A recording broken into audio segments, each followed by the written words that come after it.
Halo, assalamualaikum warahmatullahi wabarakatuh.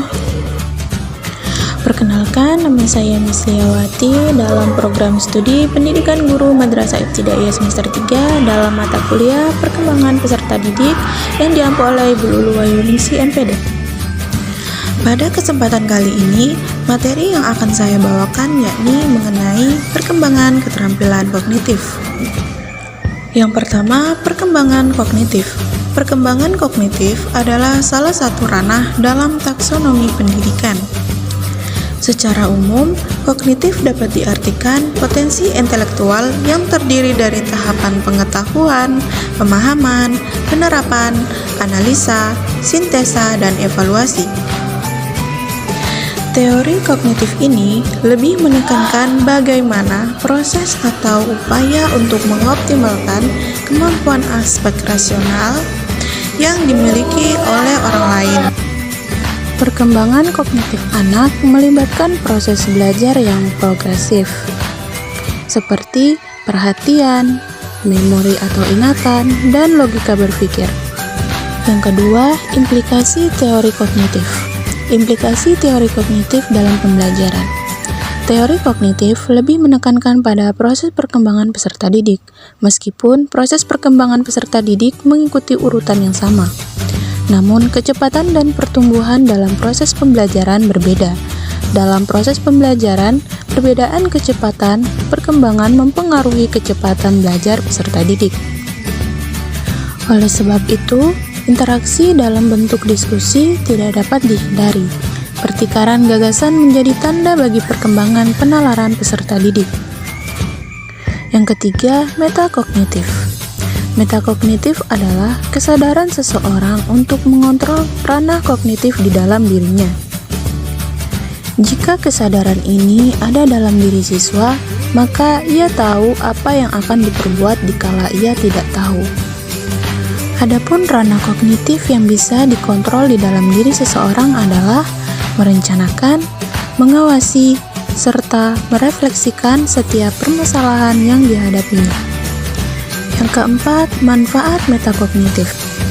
Yang pertama, siswa terlatih untuk merefleksikan setiap pengetahuan yang ia peroleh. 2.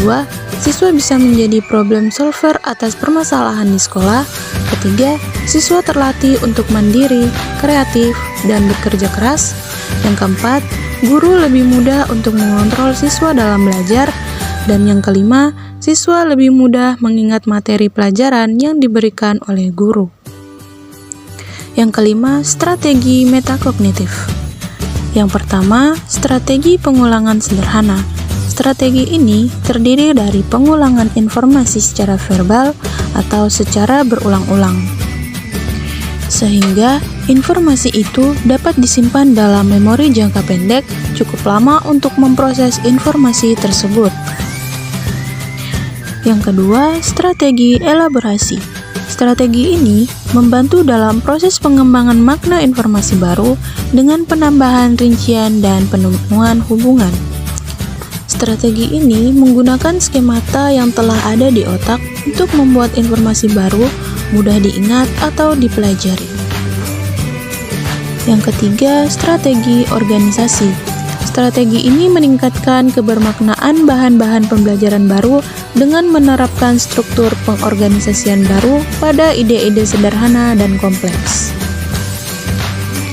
Hakikat belajar menurut teori kognitif dijelaskan sebagai suatu aktivitas belajar yang berkaitan dengan penataan informasi, reorganisasi, perseptual, dan proses internal. Kegiatan pembelajaran yang berpijak pada teori belajar kognitif ini sudah banyak digunakan. Dalam rumusan tujuan pembelajaran, tidak lagi mekanistik sebagaimana dilakukan dalam pendekatan behavioristik. Kebebasan dan keterlibatan peserta didik amat diperhatikan agar belajar lebih bermakna bagi peserta didik, sedangkan kegiatan pembelajarannya mengikuti prinsip-prinsip sebagai berikut. Yang pertama, peserta didik bukan sebagai orang dewasa yang mudah dalam proses berpikirnya. Yang kedua, anak usia prasekolah dan awal sekolah dasar akan dapat belajar dengan baik. terutama jika menggunakan benda-benda konkret. Yang ketiga, keterlibatan peserta didik secara aktif dalam belajar amat. Yang keempat, dipentingkan karena hanya mengaktifkan peserta didik, maka proses asimilasi dan akomodasi pengetahuan dan pengalaman dapat terjadi dengan baik. Yang kelima, untuk menarik minat dan meningkatkan ritme belajar, perlu mengaitkan pengalaman atau informasi baru dengan struktur kognitif yang telah dimiliki si pelajar. Yang keenam, pemahaman dan retensi akan meningkat jika materi pelajaran disusun dengan menggunakan pola atau logika tertentu dari sederhana ke kompleks. Dan yang ketujuh, belajar memahami akan lebih bermakna daripada menghafal. Sekian yang dapat saya sampaikan. Kiranya apa yang saya sampaikan ini dapat bermanfaat dan menambah pengetahuan untuk teman-teman sekalian. Terima kasih. Assalamualaikum warahmatullahi wabarakatuh.